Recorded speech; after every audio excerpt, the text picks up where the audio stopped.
ধারাবাহিকের শুরুতে আমরা দেখতে পাই দীপ এবং রনিত বাড়ি থেকে বেরিয়ে যাচ্ছে। তখন ঝাঁপে গিয়ে দীপকে বলে, ঠাম্মি আজকে তোমার নামে পুজো রেখেছে। তাছাড়া আমিও সংকটমোচন নির্জলা ব্রত রেখেছি। ঠাকুরমশাই বলেছে এই পুজোর সময় সব সময় স্বামীরা তার স্ত্রীদের পাশে থাকে, তাই আজকে তুমি বাড়ি থেকে বেরোয় না।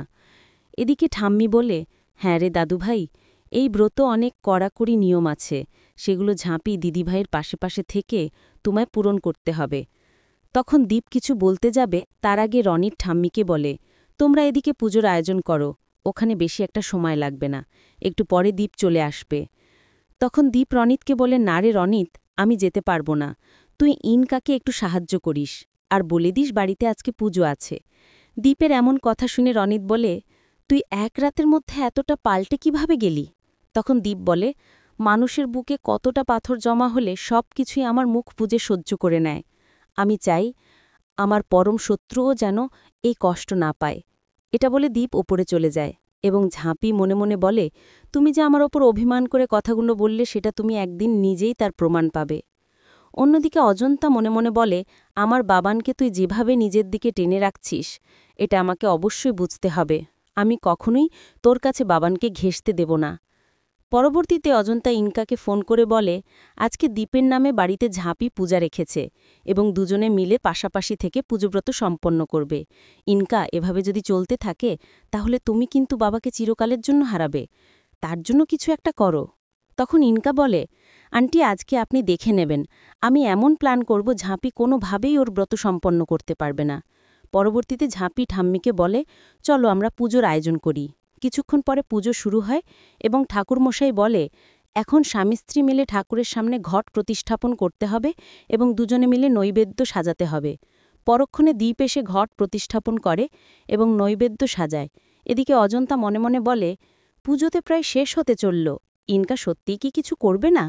ঠিক তখনই ইনকা দীপকে ফোন করে বলে, বাথরুমে পা পিছলে পড়ে গিয়েছে এবং সেটা শুনে দীপ পূজা ছেড়ে উঠে পড়ে। তখন ঝাঁপি বলে, নাটক করার আর সময় পেল না, পড়ে জ্বালার কি আর কোনো সময় পেল না? আসলে এটা ওর পুরোটাই প্ল্যান ছিল, তোমার সাথে আমাকে পূজা সম্পন্ন করতে দেবে না বলে। তখন ঝাঁপির কথা শুনে দীপ বলে, তুই পুজো করিস না, তার থেকে মনটাকে পরিষ্কার কর।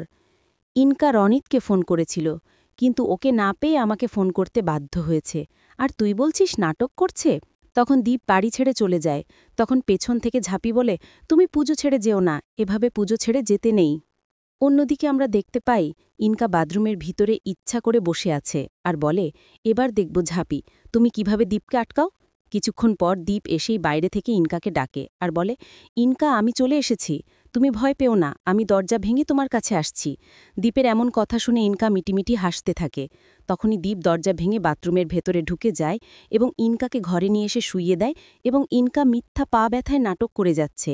পরবর্তীতে আর কোনো উপায় না পেয়ে দীপ ডাক্তার ফোন করলে ডাক্তার কিছু প্রেসক্রিপশন এবং পাটা একটু ব্যান্ডেজ করে দেয় আর বলে কিছুদিন রেস্ট নিতে হবে। তাছাড়া এখন পা নড়াচড়া করা যাবে না, তা বলে ডাক্তার ওখান থেকে চলে যায়। তখন ইনকা দীপকে বলে, দেব তোমার বাড়িতে আজকে পুজো ছিল, তুমি না হয় বাড়িতে চলে যাও, আমি তোমাকে ডাকতে চাইনি, কিন্তু আমি বড্ড অসহায় হয়ে তোমাকে ফোন করেছি, আমি বড় একা হয়ে গেছি দীপ। ইনকার এমন কথা শুনে দীপ বলে, আমি তোমাকে একা করতে চাইনি, কিন্তু বাধ্য হয়েছি একা করতে। আমি চেয়েছিলাম তোমাকে সব সময় আগলে রাখতে, কিন্তু সেটা করতে পারলাম না। আমি তোমাকে কথা দিয়েছিলাম বন্ধু হয়ে তোমার পাশে থাকব। পরক্ষণই দীপ ঝাঁপিকে ফোন করে বলে, ইনকার পায়ে অনেক বড় চোট পেয়েছে, ডাক্তার বলেছে এখন হাঁটাহাঁটি করা যাবে না, তাই আজকে রাত্রে আমি ইনকার কাছে থাকব। এটা বলে দীপ ফোনটা রেখে দেয়। অপরদিকে আমরা ঝাঁপিকে দেখতে পাই, পুজো শেষে ঠাকুরমশাই বলে, এখন এই পূজার প্রসাদ তোমার স্বামীকে খাওয়ানোর পর তুমি খেলে তোমার ব্রত সম্পূর্ণ হবে। এদিকে কাঁসাই বলে, কিন্তু দাদাভাই তো এখনও ফেরেনি। তখন ঝাঁপি বলে, ব্রত যখন আমি করেছি তখন সেই ব্রত আমি সম্পন্ন করবই। একটু মোড় ঘুরিয়ে আমরা দীপ ইনকাকে দেখতে পাই। ইনকা পায়ে ব্যথা নাটক করে বিছানায় শুয়ে আছে এবং দীপ বাটিতে করে স্যুপ এনে ইনকাকে খাইয়ে দিচ্ছে। তখনই ঝাঁপি গিয়ে বলে, আমি বাড়িতে তোমার জন্য সারা দিন নির্জলা ব্রত করে কষ্ট করছি, আর তুমি এই মিথ্যেবাদী মেয়েটাকে বসে বসে স্যুপ খাইয়ে দিচ্ছ। আসলে এই মেয়েটা চাই জানো আমি তোমার সাথে পুজোটা সম্পন্ন করতে না পারি, সেজন্য এই প্ল্যানটা সাজিয়েছিল। আমি ইনকাদিকে খুব ভালো করে চিনি। ঝাঁপির এমন কথা শুনে দীপ বলে, তোর মন মানসিকতা কি একেবারে লো পেয়েছে? দেখছিস তো মেয়েটা কষ্ট করছে, তাছাড়া ডক্টর এসে প্রেসক্রিপশন লিখে দিয়ে গিয়েছে, সেটা তো মিথ্যে হতে পারে না। এদিকে ইনকা মনে মনে বলে, দীপ, ডাক্তার যতই আসুক, আমি তোমাকে কাছে পাওয়ার জন্যই নাটকটা সাজিয়েছি, তবে সেটা ঝাঁপি কোনোভাবেই বুঝতে পারবে না। আমি সব দিক ভেবে প্ল্যানটা সাজিয়েছি। অপরদিকে ঝাঁপি বলে, তুমি আমার সাথে সবসময় বকাঝকরা না করে এই মেয়েটাকে বকতে পারো না? দেখো না, সব সময় আমার সাথে কাটিবাজি করে। তুমি যে পুজো ছেড়ে উঠে আসলে, তাতে যে তোমার অমঙ্গল, তোমার পরিবারের অমঙ্গল হতে পারে, সেটা কি এই মেয়েটার মাথায় আছে? তো নিজের স্বার্থের কথা ভাবে, তোমার কথা একটা বারও ভেবেছে? যদি তোমার ভালোর কথা ভাবতো, তাহলে আজকে কখনোই তোমাকে এই নাটক সাজিয়ে পুজো থেকে উঠে আনতো না।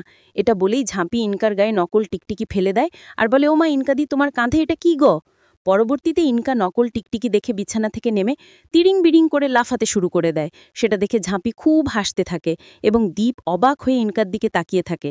পরের সিনে ঝাঁপি বলে, এবার আমার কথা মিলল তো?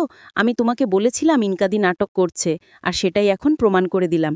সবাই তোমার জন্য বাড়িতে না খেয়ে বসে আছে, এমনকি আমিও এখন অবধি উপোস ভাঙিনি।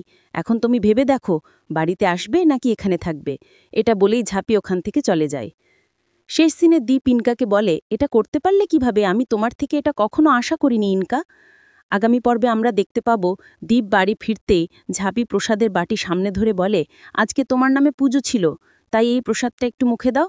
তখন দীপ বলে, আমার জীবনটা যে সংকটে দাঁড়িয়ে আছে না, সেখান থেকে কোনোভাবেই তোর নিস্তার নেই।